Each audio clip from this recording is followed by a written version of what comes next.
Hello everyone, একটা travel blog নিয়ে চলে আসলাম। আসসালামু আলাইকুম এয়ারপোর্ট থেকে। এটা একটা ড্রিঙ্কিং ওয়াটার মেশিন। দেখতে পাচ্ছেন এখানে কোল্ড আছে, হট আছে আর ওয়ার্ম আছে।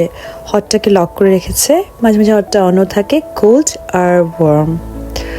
সো এখানে দুইটা মেশিন আছে, এখানে পেপার কাপ আছে, আপনি যদি কাপ নিয়ে ওয়াটার রিফিল করে খেতে পারবেন, বা আপনি যদি নিজস্ব কোনো বটল থাকে যেটা আপনি ক্যারি করছেন সেখানে আপনি ওয়াটার রিফিল করে নিতে পারবেন। এই যে মেশিনটার নিচে আমি ওয়াটার কাপটা রাখলাম। এখন এই কোল্ড লেখা ব্লু বাটনটাতে ক্লিক করলাম, অল্প করে ওয়াটার নিলাম।